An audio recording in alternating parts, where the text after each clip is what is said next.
मित्रों, स्वागत है आपका हमारे चैनल भगवत गीता वाईटी पर। आज हम एक ऐसे श्लोक की गहराई में उतरने वाले हैं जो हमारे जीवन की असली जड़ तक पहुंचता है। संस्कृत श्लोक है, नास्ति बुद्धिर्युक्तस्य न चायुक्तस्य भावना न चाभाव्यतः शांतिरशांतस्य कुतः सुखम। यह श्लोक श्रीमद् भगवत गीता के दूसरे अध्याय का अत्यंत गहन और जीवन परिवर्तनकारी उपदेश है। इसमें भगवान श्री कृष्ण अर्जुन से ही नहीं, बल्कि हम सबसे बात कर रहे हैं। वह हमें यह सिखा रहे हैं कि जीवन में सच्चा सुख और शांति तभी संभव है जब हमारा मन नियंत्रित हो और जब हम अपने विचारों, भावनाओं और कर्मों को सही दिशा में रख सकें। श्लोक का अर्थ बहुत गहरा है, लेकिन इसे बहुत सरल भाषा में समझते हैं। नास्ति बुद्धिर्युक्तस्य, यानी जिस व्यक्ति का मन अनुशासित नहीं है, उसका विवेक स्थिर नहीं रह सकता। न चायुक्तस्य भावना, और जिसका मन स्थिर नहीं है, वह सही प्रकार से विचार भी नहीं कर सकता। न चाभाव्यतः शांति, और जो सही विचार ही नहीं कर सकता, उसे मन की शांति नहीं मिल सकती। अशांतस्य कुतः सुखम, और जब मन में शांति नहीं है तो सुख कहाँ से आएगा। यह श्लोक एक श्रृंखला है, एक क्रम है। मन का नियंत्रण न होने से बुद्धि अस्थिर होती है, बुद्धि अस्थिर होने से भावना भ्रमित होती है, भावना भ्रमित होने से शांति खो जाती है, और जब शांति नहीं होती तो सुख असंभव हो जाता है। भगवान श्री कृष्ण यहाँ बहुत स्पष्ट रूप से जीवन का एक गूढ़ नियम बता रहे हैं। अगर मन नियंत्रित नहीं है तो जीवन में कुछ भी स्थिर नहीं रह सकता। सोचिए, जब हमारा मन भटकता रहता है, कभी भविष्य की चिंता, कभी अतीत का पछतावा, कभी किसी के प्रति क्रोध या ईर्ष्या, तब हमारी बुद्धि सही निर्णय कैसे ले सकती है। मन का अस्थिर होना ही दुख का मूल कारण है। अब जरा एक उदाहरण लेते हैं। मान लीजिए कोई व्यक्ति परीक्षा देने बैठा है, लेकिन उसका मन विचलित है। कभी मोबाइल की याद आ रही है, कभी दोस्तों के बारे में सोच रहा है, कभी भविष्य की चिंता कर रहा है। उस समय उसका ध्यान प्रश्न पत्र पर टिक नहीं पाएगा। नतीजा, वह अपनी बुद्धि का सही उपयोग नहीं कर पाएगा। यही अयुक्तस्य की स्थिति है, यानी जिसके मन में एकाग्रता नहीं है। और जब बुद्धि ही केंद्रित नहीं, तो सोच, विचार और भावना भी अस्थिर हो जाती है। भगवान कह रहे हैं, जब तक मन स्थिर नहीं होगा, तब तक बुद्धि काम नहीं करेगी, और जब बुद्धि काम नहीं करेगी, तब तक जीवन में शांति नहीं आ सकती। और जब शांति नहीं है, तब सुख की कोई संभावना नहीं। हम सब सुख चाहते हैं, लेकिन यह श्लोक हमें सिखाता है कि सुख कोई बाहरी चीज नहीं है जिसे हम पा लें। वह तो भीतर से आता है, एक स्थिर और शांत मन से। नास्ति बुद्धिर्युक्तस्य, यानी जो व्यक्ति अपने मन को नियंत्रण में नहीं रख पाता, उसकी बुद्धि स्थिर नहीं रहती। बुद्धि ही वह माध्यम है जिससे हम सही गलत का निर्णय करते हैं। अगर मन बार बार भटकता है तो विवेक काम नहीं करता। हम गलत फैसले लेते हैं, गलत बोलते हैं, गलत करते हैं, और फिर दुख भोगते हैं। अब नचायुक्तस्य भावना, यह दूसरा चरण है। यहाँ भावना का मतलब है विचारों की गहराई या अनुभव करने की शक्ति। अगर हमारा मन अस्थिर है, तो हम किसी चीज का सही अनुभव ही नहीं कर सकते। जैसे जब मन परेशान हो, तब किसी का प्यार या सुंदर दृश्य भी अच्छा नहीं लगता। लेकिन वही दृश्य जब मन शांत हो, तो आनंद देता है। यह इस बात का प्रमाण है कि सुख बाहर नहीं, बल्कि मन की अवस्था में है। फिर भगवान कहते हैं, वर न चाभाव्यतः शांति, यानी जो व्यक्ति सही सोच नहीं रखता, उसे शांति नहीं मिल सकती। जब हमारा ध्यान हर समय बाहर की चीजों पर होता है कि लोग क्या सोचेंगे, मुझे क्या मिलेगा, मेरे साथ ऐसा क्यों हुआ, तो मन में कभी शांति नहीं आती। शांति तब आती है जब हम भीतर की ओर ध्यान लगाते हैं, जब हम अपने मन की हलचल को देखते हैं और उसे स्वीकार करते हैं।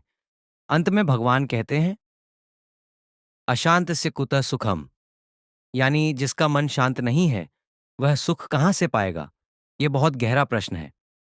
हम सोचते हैं कि सुख पैसा देगा, सफलता देगी, रिश्ते देंगे, लेकिन अगर मन शांत नहीं है, तो ये सब होने के बाद भी सुख नहीं मिलता।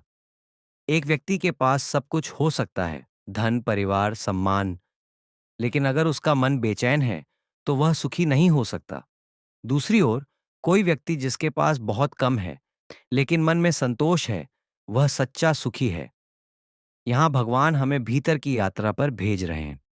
वो कह रहे हैं, पहले अपने मन को साधो, बाकी सब अपने आप सही होगा। हम अक्सर बाहर की परिस्थितियां बदलने की कोशिश करते हैं।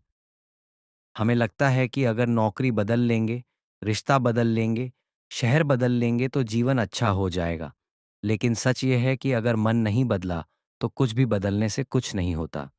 मन की यह अस्थिरता ही जीवन की सारी उलझनों का कारण है। एक पल हम खुश होते हैं, अगले ही पल उदास। एक दिन उत्साहित, दूसरे दिन निराश। क्यों? क्योंकि मन किसी स्थिर आधार पर नहीं टिका। भगवान का कहना है, जब तक मन इंद्रियों के पीछे भागता रहेगा, तब तक बुद्धि डगमगाती रहेगी। और जब बुद्धि डगमगाती है, तब मनुष्य अपने ही निर्णयों से दुखी होता है। अब जरा सोचिए, जब हम किसी के प्रति क्रोध करते हैं, तो क्या वह क्रोध हमें सुख देता है? नहीं, बल्कि हमारे अंदर बेचैनी बढ़ती है। जब हम किसी से तुलना करते हैं, ईर्ष्या करते हैं, तो मन में अशांति होती है। यही अयुक्तता है। लेकिन जब हम इन भावनाओं पर नियंत्रण पाना सीखते हैं, जब हम हर परिस्थिति को स्वीकार करना सीखते हैं, तो धीरे धीरे शांति आने लगती है। भगवान श्री कृष्ण यह नहीं कह रहे कि सुख नहीं मिल सकता।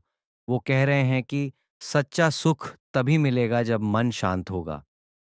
जैसे किसी झील का पानी स्थिर हो, तभी उसमें आकाश का प्रतिबिंब साफ दिखता है, वैसे ही जब मन शांत होता है, तब आत्मा का प्रकाश दिखता है।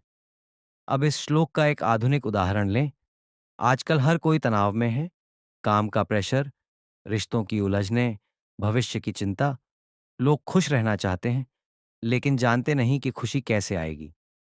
भगवान यहाँ स्पष्ट कह रहे हैं, पहले मन को स्थिर करो, इंद्रियों को नियंत्रित करो और भीतर की शांति खोजो। जब मन स्थिर होगा, तो बाहरी परिस्थितियां चाहे जैसी हों, तुम सुखी रहोगे। नास्ति बुद्धिर्युक्तस्य, यानी अगर ध्यान और आत्मनियंत्रण नहीं है, तो विवेक खो जाता है। आज की भाषा में कहें तो यह माइंडफुलनेस की शिक्षा है। अगर हम हर काम में उपस्थित रहेंगे, चाहे खाना खा रहे हों, बात कर रहे हों या काम कर रहे हों, तो मन शांत रहेगा। लेकिन अगर मन हमेशा अतीत या भविष्य में भटकता रहेगा, तो अशांति बनी रहेगी। भगवान श्री कृष्ण यहाँ एक मनोवैज्ञानिक चक्र समझा रहे हैं। मन, सामायिक बुद्धि, भावना, शांति, सुख। अगर शुरुआत में मन ही अस्थिर है, तो यह पूरा चक्र बिगड़ जाता है। लेकिन अगर मन स्थिर है, तो बुद्धि भी स्थिर, भावना भी स्पष्ट, शांति भी गहरी और सुख स्वाभाविक। यह श्लोक हमें यह भी सिखाता है कि आध्यात्मिकता कोई अलग चीज नहीं है। यह जीवन जीने की कला है। जब हम हर स्थिति में संयम रखते हैं, जब हम अपने मन के मालिक बनते हैं, तभी सच्चा सुख मिलता है। और यह संयम बाहर से नहीं आता। इसे रोज रोज साधना पड़ता है, जैसे कोई संगीतकार हर दिन रियाज करता है। अब जरा सोचिए, अगर आप हर दिन सुबह कुछ पल शांत बैठें, अपने विचारों को देखें, उन्हें भागने न दें, तो मन धीरे धीरे स्थिर होने लगता है। जब मन स्थिर होता है, तो जीवन के दुख अपने आप कम लगने लगते हैं। जो चीज पहले बड़ी लगती थी, वो छोटी लगने लगती है।